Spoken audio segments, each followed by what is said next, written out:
Hello বন্ধুরা, good morning, welcome back to our channel. তো আজকে দেখো ঘুম থেকে উঠেই ক্যামেরাটা অন করেছি। তার কারণ হচ্ছে যে ইচ্ছা আছে মানে আজকে যা যা করব সব কিছু তোমাদের সঙ্গে শেয়ার করব। তো জানি না পারবো কি না, কারণ প্রত্যেক দিন এটা ভাবি কিন্তু করা হয় না। তো এই জন্য ভাবলাম যে আজকে শুরু থেকে শেষ পর্যন্ত তোমাদের সঙ্গে সব কিছু শেয়ার করব। আর আমি কেবলমাত্র ঘুম থেকে উঠেছি, তার কারণ আজকে একটু অনেক দেরি হয়ে গিয়েছে। তার কারণ কালকে রাতে একদমই ঘুম হয়নি। আমি যখন ভোরবেলা হয়ে গিয়েছে তখন আমি সজাগ ছিলাম, তো তারপরে ঘুমিয়েছি। তাই ভাবলাম যে আজকে একটু দেরি করেই উঠি, যেহেতু ঘুমাতে পারিনি।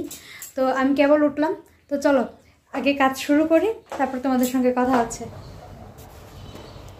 তো বন্ধুরা, প্রত্যেকটা মানুষের একটাই কাজ, সকালে ঘুম থেকে উঠে আগে রান্নাঘরে যাওয়া। কারণ প্রত্যেকটা গৃহিণী কিন্তু এই কাজটা করে। তা আমারও ব্যতিক্রম নয়, শরীর ভালো থাকুক আর খারাপ থাকুক। তা আমি আজকে সকাল সকাল উঠেই রান্নাঘরে চলে গিয়েছি। আর জানো তো, কালকে রান্নাঘরে অনেক কিছু কাজ ছিল। এমনিতে যেদিন ভালো লাগে সেদিন তো সব কিছু সেরে তারপরে ঘুমাতে যাই, কিন্তু কালকে ভালো লাগছিল না বলে কোনো কাজই করিনি। খাবার দাবার খেয়ে গিয়ে শুয়ে পড়েছিলাম রাতে। তো এই জন্য আজকে অনেক থালাবাটি জমে গিয়েছে এবং রান্নাঘরের অনেক কাজ আছে যেগুলো একদমই করা হয়নি। আর জানো তো, প্রেগনেন্সির এই সময়টায় ভাবি তোমাদের সঙ্গে কত কিছু শেয়ার করবো। আর জানো, প্রত্যেক দিন নতুন নতুন অভিজ্ঞতা, কিন্তু তোমাদের সঙ্গে কিছুই শেয়ার করা হচ্ছে না। কিন্তু হ্যাঁ, অবশ্যই একদিন তোমাদের সঙ্গে সব কিছু শেয়ার করব। আর মাঝে মধ্যে ভাবি যে তোমাদের সঙ্গে শেয়ার করলে হয়তো অনেক কিছু জানতে পারবো। যদিও আমার চ্যানেলটা খুবই ছোট, সাবস্ক্রাইবার খুব কম, যে অনেকে পরামর্শ দিব ওই রকম তো অপশন নেই, কিন্তু তোমাদের সঙ্গে শেয়ার করছি যাতে করে অনেকেই দেখবে যে একজনের থেকে আরেকজন জানলে কিন্তু অনেক কিছু জানা যায়, তার জন্য।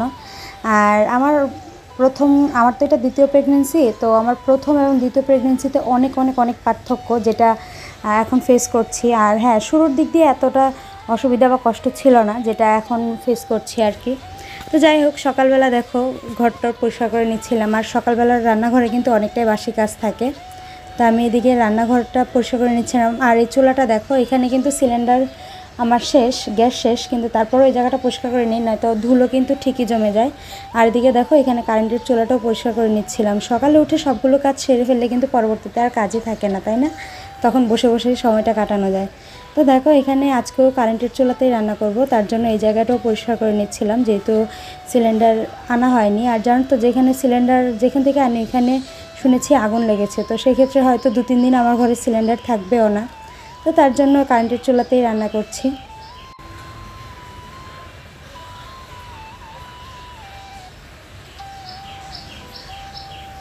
আর হ্যাঁ, দেখবে কাজের মধ্যে থাকলে কিন্তু না সময়টাও খুব ভালো পার হয়ে যায়। আর একা যেহেতু থাকি, তো সেই ক্ষেত্রে দেখা গেলো কি যে কাজ টাজ করলে তখন সময়টা অনেক পার হয়ে যায়, আর শরীরটাও ভালো লাগে। আর সারাদিন কিন্তু কাজ না করলে মন ভালো থাকে না, বা শরীরেরও একটা যে এনার্জি, সেটা কেমন যেন হয়ে যায়। কিন্তু কাজের মধ্যে থাকলে দেখবে সব কিছুই খুব সুন্দর পরিপাটি গুছানো হয়ে যায়। আর এদিকে দেখো, আমি এখানে বিছনাটা ঝেড়ে নিচ্ছিলাম, আর পূর্ণপু কিন্তু পাশেই খেলছিল। আর ভিডিওটা কিন্তু অনেক আগের করা, জানো। আর তোমাদের সঙ্গে আজকে আমি ভয়েস দিচ্ছি, বাইরে কিন্তু অনেকটাই কুয়াশা, রোদও ওঠেনি। আর এদিকে দেখো, পূর্ণ এখানে খেলছিল বলে ওর কত ছোট ছোট কাপড়, ওর পুতুলের কাপড়গুলো সব এখানে রেখে দিয়েছিল। এখন এগুলো ভাঁজ করছি। আর ওর কথা হচ্ছে, ওর কোনো কিচ্ছু ফেলা যাবে না, ও সব কিছু রেখে দিবে, গুছিয়ে গুছিয়ে রেখে দিবে আর খেলবে। তো যাই হোক, চলো ঘরটার গুছাই, তারপর তোমাদের সঙ্গে আবারও কথা হচ্ছে।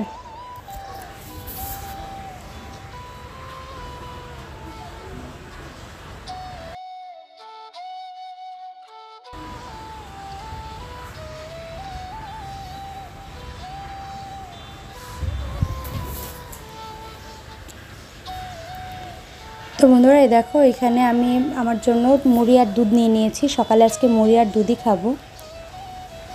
আর হ্যালো বন্ধুরা, তো দেখো পরবর্তীতে তো তোমাদের সঙ্গে আর কথাই হয়নি।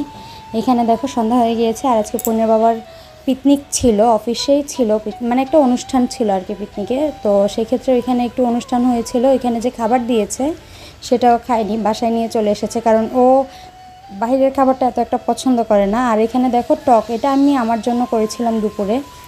আর পরবর্তীতে দেখো, আর তোমাদের সঙ্গে কিছুই শেয়ার করা হয়নি, এটা কিন্তু পরের দিনের ভিডিও।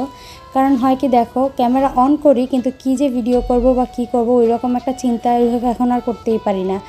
আর এই জন্য ভিডিওগুলো এরকম হয়ে যাচ্ছে অগোছালো। তো যাই হোক, তোমরা একটু বুঝে নিও, এটা কিন্তু আমার পরের দিনের ভিডিও। আমি দুপুরবেলা রান্না করছিলাম তখনকার।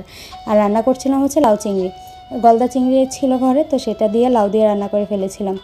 তো দারুণ হয়েছিল, তাই ভাবলাম যে আজকে একসঙ্গে দিয়ে দিই, কারণ আগের ভিডিওটা যেহেতু ছোট হয়ে গিয়েছে তাই দুইটা ভিডিও একসঙ্গে দিয়ে দিয়েছি।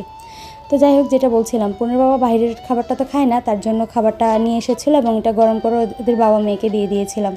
আর পরের দিন রান্না করেছিলাম লাউ চিংড়ি। আচ্ছা, লাউ চিংড়ি কে পছন্দ করে বলো তো? আমার তো বেশ ভালো লাগে। আর লাউ জিনিসটা অনেকে হয়তো মশলা টশলা কষিয়ে দিয়ে রান্না করে, আমি অল্প মশলা এভাবে রান্না করতে আমার বেশি ভালো লাগে লাউ চিংড়িটা। আর দেখো, লাউ চিংড়িটাও কিন্তু দারুণ হয়েছিল। আর হ্যাঁ, লাউ চিংড়ি নামানোর আগে না আমি একটু ভাজা জিরা খুব পছন্দ করি। তোমরা কে পছন্দ করো বলো তো? আর আরেকটা বিষয় দেখো, প্রেগনেন্সিতে কিন্তু এক একজনের এক এক রকম শরীরের ধরন দেখা যায়। আমরা অনেকেই হয়তো অনেকের সাথে দেখি, তুলনা করি, কিন্তু আমার মনে হয় না যে সবার একরকম হয়। যাই হোক, তোমাদের সঙ্গে সবই শেয়ার করবো একদিন। আর আজকে দেখো, এভাবে খুব সুন্দর করে সাজিয়ে বসেছিলাম লাঞ্চ করব বলে, তাই ভাবলাম তোমাদের সঙ্গে শেয়ার করি। এখানে দেখো, আজকে রান্না করেছিলাম হচ্ছে মাছের ভুনা, লাউ চিংড়ি, আর আমার কালকের টক, যেটা কিন্তু আমি মাছ দিয়ে রান্না করেছি, মিষ্টি না, ঝাল টকটা। আর সঙ্গে আছে লাউয়ের খোসা ভাজি। তো চলো দুপুরের খাবার দাবার শেষ করে নিই।